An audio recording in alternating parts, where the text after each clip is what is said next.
2025 ஆகட்டும் 26 ஆகட்டும் இயற்கை சீற்றங்களில் எர்த்துக்வேக் மாதிரியான விஷயங்களும் வரும். பொதுவாகவே வந்து சில ராஜகிரகங்கள் அதோட பார்வைகள் இந்த மாதிரியான இதில் வரும்போது 4 பிளானட்டை வச்சு நம்ம நிறைய விஷயங்களை கணிக்க முடியும். சனி, ராகு, கேது, குரு சுபத்துவம் சார்ந்த விஷயங்களை வச்சு பார்க்கலாம். சனியும் ராகும் கேதுவும் கர்ம வினைகளை சொல்லக்கூடிய இது. இப்போ சனி வந்து எங்கே இருக்காருன்னா கிரகணத்திலிருந்து ஒரு 6 மாதத்துக்குள்ளேயே நடக்கும். அது கிரகணம் வந்துடுச்சு அப்படின்னா அந்த நாடு நகரங்கள் ரொம்ப கவனமாக இருக்கணும். அதுக்கு கிரகண தோஷ பூஜைங்கிறதெல்லாம் பண்ணிக்கணும். வழிபாட்டு முறைகள், ஆன்மீக வழிபாட்டு முறைகளை கண்டிப்பாக அரசு, சூரிய கிரகணம் சந்திர கிரகணம் 2 இருக்கு இல்லைங்களா? சூரிய கிரகணம் வந்ததுன்னா நெருப்பால் பிரச்சனை ஏற்படும், சந்திர கிரகணம் வந்ததுன்னா நீரால் பிரச்சனை ஏற்படும். ஏன்னா பொதுவாக கிரகங்களை வச்சு தான் நம்ம வந்து அந்த உலகியல் ஜோதிடத்தை கணிக்கிறது உண்டு. அதேமாதிரி நிமித்தத்தை வச்சு கணிக்கிறது உண்டு. இப்போ சந்திர கிரகணம் நடந்திருக்கு. சந்திர கிரகணத்தில் நானும் வந்து பார்த்திங்கன்னா அந்த கிரகண நேரத்தில் மக்களின் நலனுக்காக கிரிவலம் அப்படிங்கிறத போனோம்.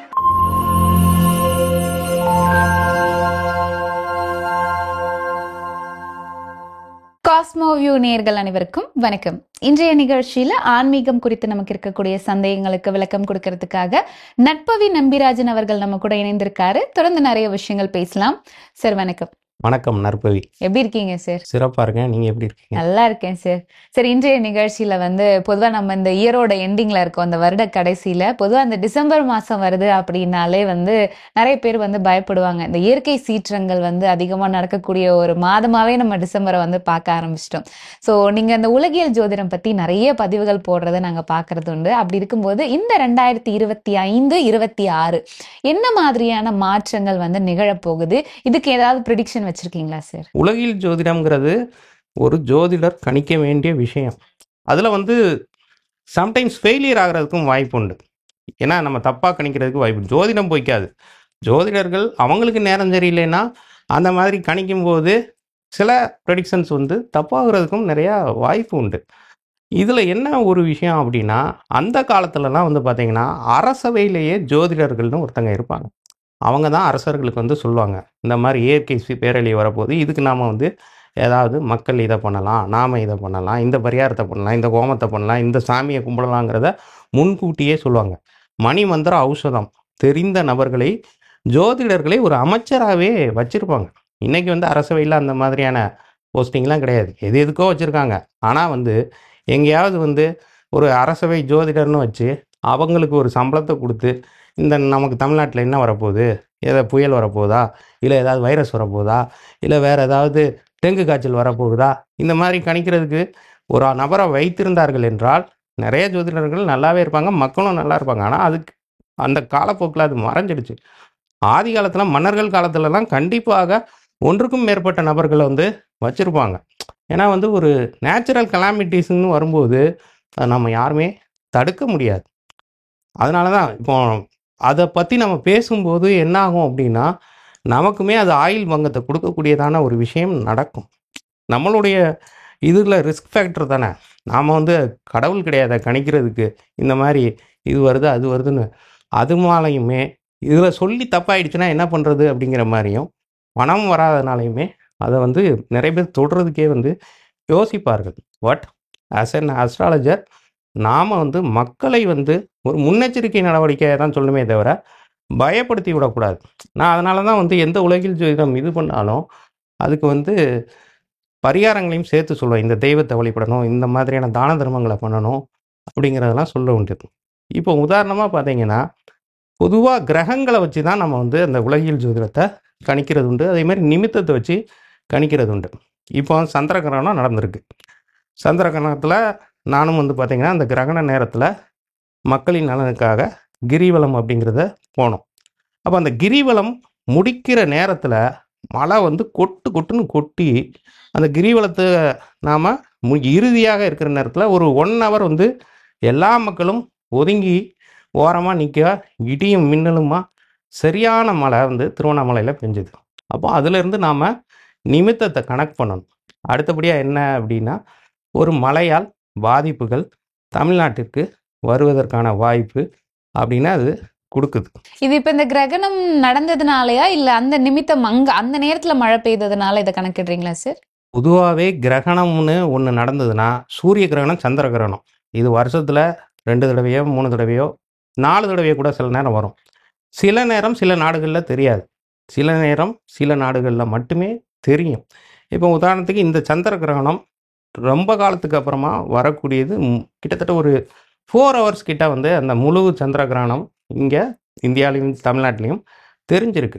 அந்த கிரிவலம் பார்க்கும்போதே பார்த்தீங்கன்னா, போகும்போதே பார்த்தீங்கன்னா அது ஆஃப் ரெட் ஆகுறது, ஃபுல்லாக ரெட் ஆகி அதுக்கப்புறமா டோட்டலாகவே அது பிளாக் ஆகிடுச்சு.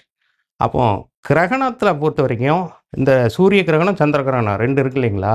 சூரிய கிரகணம் வந்ததுன்னா நெருப்பால் பிரச்சனை ஏற்படும், சந்திர கிரகணம் வந்ததுன்னா நீரால் பிரச்சனை ஏற்படும். ஏன்னா அவங்களோட காரகத்துவம் அதுதானே, அது சார்ந்த பிரச்சனைகள் தான் நடக்கும். அது அந்த நாட்டுடைய தலைவர்களை பாதிக்கும், அரசை பாதிக்கும், அரசியலை பாதிக்கும், அது மட்டும் இல்லாமல் மக்களையுமே பாதிக்கும். ஏன்னா வந்து சனியும் சந்திரனுமே சமுதாய கிரகம் அப்படின்னு சொல்லப்படக்கூடியது. நீங்கள் உதாரணமாக உலகில் ஜோதிடத்தில் என்ன ஒரு விஷயம் நடக்கும்னா, எப்போல்லாம் சனி சந்திரன் சம்மந்தப்படுதோ அப்போ நிறையா இந்த மாதிரியான நீர் சம்மந்தப்பட்ட பிரச்சனைகள் நிறையா ஏற்பட்டிருக்கு. அது மட்டும் கிடையாது, யாராவது வந்து இந்த மாணவர்கள்லாம் போய் குளத்தில் குளிக்கிறேன், ஆற்றுல குளிக்கிறேன், இந்த ஏரியில் குளிக்கிறேன்னு சொல்லி மூழ்கி சம்பவங்கள் எல்லாம் அந்த மாதிரியான காலகட்டத்தில் நடந்திருக்கிறது. படகு விபத்துகள் ஏற்படுறது, படகால் வந்து பிரச்சனை ஏற்படுறது, கப்பல் வந்து கவிழ்கிறது, இதை மாதிரியான விஷயங்கள்லாம் அந்த நீர் சம்மந்தப்பட்ட பிரச்சனைகள்ங்கிறது அதுதான் அந்த காலகட்டத்தில் நடக்கும். அவங்களோட ஜாதகத்திலே சனி சந்திரன் சேர்க்கை இருக்குது அப்படின்னா அவங்க வந்து ஒன்று இந்த மாதிரியான நீச்சல் தெரியாமல் போய் எங்கேயாவது விழுந்து கூடிய சம்பவங்களுமே நடக்கக்கூடியதாக இருக்கும். அது பொதுவாகவே கிரகணத்திலிருந்து ஒரு 6 மாதத்துக்குள்ளேயே நடக்கும். அது கிரகணம் வந்துடுச்சு அப்படின்னா அந்த நாடு நகரங்கள் ரொம்ப கவனமாக இருக்கணும். அதுக்கு கிரகண தோஷ பூஜைங்கிறதெல்லாம் பண்ணிக்கணும். வழிபாட்டு முறைகள், ஆன்மீக வழிபாட்டு முறைகளை கண்டிப்பாக அரசு இது பண்ணணும். கண்டிப்பாக இந்த கிரகணத்தினால என்ன ஆகும் அப்படின்னா, வித்தின் 6 மந்த்ஸ்க்குள்ள பிரபலமாக இருக்கக்கூடிய பெண்மணிகளுக்கு ஒப்பான கண்டமும் மாரகங்களும் ஏற்படும். இதுவும் ஏன் அப்படின்னா, சந்திரன் அப்படிங்கிறது ஒரு தாய் ஸ்தானத்தில் இருக்கக்கூடியவர்களை குறிக்கக்கூடியது. அப்போ பழம்பெரும் நடிகைகள், பழம்பெரும் பாடகிகள், அவங்கள மாதிரியான ஆட்களுக்கெல்லாம் பிரபலமாக இருந்திருப்பாங்க. இல்லை அரசியல் பிரபலங்கள், பெண்கள் தான் அதிக அளவு பாதிக்கப்படக்கூடியவர்களாக இருப்பார்கள். தலைவர்கள் அதிக அளவு பாதிக்கப்படக்கூடியவர்களாக இருப்பார்கள். நாட்டை ஆளக்கூடியவர்களுக்கு நிறைய பிரச்சனைகள் ஏற்படும். உணவு சம்பந்தப்பட்ட பிரச்சனைகள், உணவில் கலப்படமானது, இந்த ஒரு சில இடங்களில் உணவு சாப்பிட்டு ஃபுட் பாய்சனிங் ஆகி அதில் ஒரு நிறைய பேர் போன விஷயங்கள், இந்த கள்ளச்சாராயம் சார்ந்த விஷயங்கள், இது மாதிரியான இதெல்லாமே அடுத்தடுத்து வரக்கூடிய சம்பவங்களாக நடக்கும். இன்னொரு விஷயம், எப்போவுமே வந்து 4 பிளானட்டை வச்சு நம்ம நிறைய விஷயங்களை கணிக்க முடியும். சனி, ராகு, கேது, குரு. குரு சுபத்துவம் சார்ந்த விஷயங்களை வச்சு பார்க்கலாம். சனியும் ராகும் கேதுவும் கர்ம வினைகளை சொல்லக்கூடிய இது. இப்போ சனி வந்து எங்கே இருக்காருன்னா மீனத்தில் இருக்கு. குரு என்ன பண்ணுவார்னா, பார்க்குற இடத்த நல்ல விதமாக இது பண்ணுவார். குரு பார்வை கோடி நன்மைன்னு சொல்லுவாங்க. சனி பார்க்குற இடத்த பால் பண்ணுவார், இருக்கிற இடத்த பெருக்கி விடுவார். அப்போ மீனத்தில் சனி இருக்குன்னா, மீனம்னா என்ன, அது கடல், அதுக்கப்புறமா நீர் ராசி.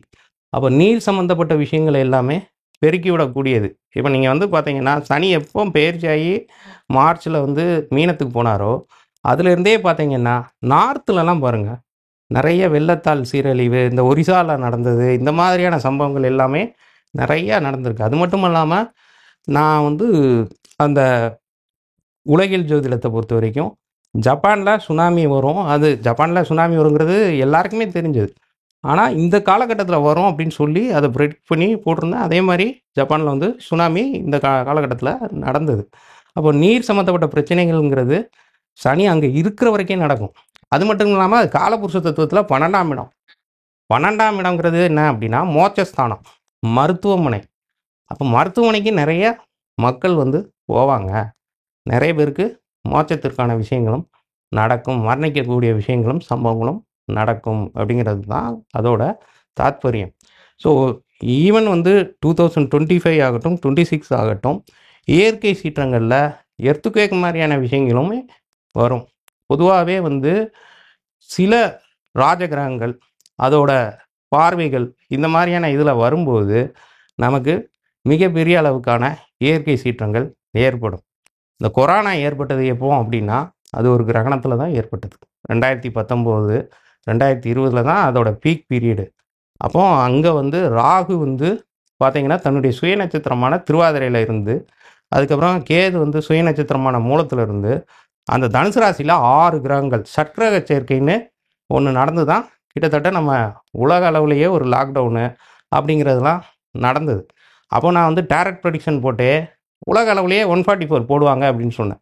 அப்போ நிறைய பேர் வந்து அதுக்கெல்லாம் வந்து நெகட்டிவாக எப்படி வந்து வேர்ல்டு ஃபுல்லாக வந்து 144 போடுவாங்க அப்படின்லாம் வந்து பரியாசம் செய்தார்கள்.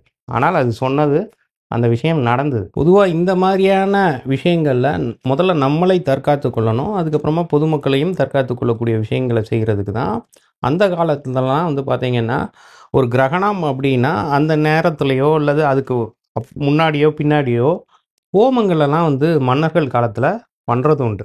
சந்திர கிரகணம்னா அதுக்கான ஹோமம் பண்ணுவாங்க, சூரிய கிரகணம்னா அதற்கான ஹோமங்கள் பண்ணுவாங்க. மக்களை காப்பாற்றக்கூடிய விஷயங்களை முன்னெடுத்து பண்ணக்கூடிய விஷயங்கள் ஒன்று உண்டு. இன்றைக்கி அதுக்கு சரியான இதெல்லாம் கிடையாது. அதாவது இந்த மாதிரியான சூழ்நிலையில் நாம் முதல்ல என்ன பண்ணணும்னா கடவுள் நாமாவளி பாராயணம் பண்ணணும். சந்திரனோட மந்திரத்தை சொல்வது, ராகுவோட மந்திரத்தை சொல்கிறது, ராகு காயத்ரி சொல்கிறது, சந்திர காயத்ரி சொல்கிறது, இது மாதிரியான விஷயங்கள் தான தர்மங்களை அதிகமாக சொல்லணும். இன்றைய நிகழ்ச்சியில உலகியல் ஜோதிடம் பத்தி நிறைய விஷயங்கள் எங்களுக்காக ஷேர் பண்ணிக்கிட்டீங்க. நீங்க சொன்ன மாதிரி இந்த மழை சார்ந்த பிரச்சனைகள் வந்து வரப்போது மக்கள் வந்து கவனமா இருக்கணும் அப்படின்ற ஒரு முன்னெச்சரிக்கை எங்களுக்காக கொடுத்துருக்கீங்க. ரொம்ப நன்றி சார். நன்றி.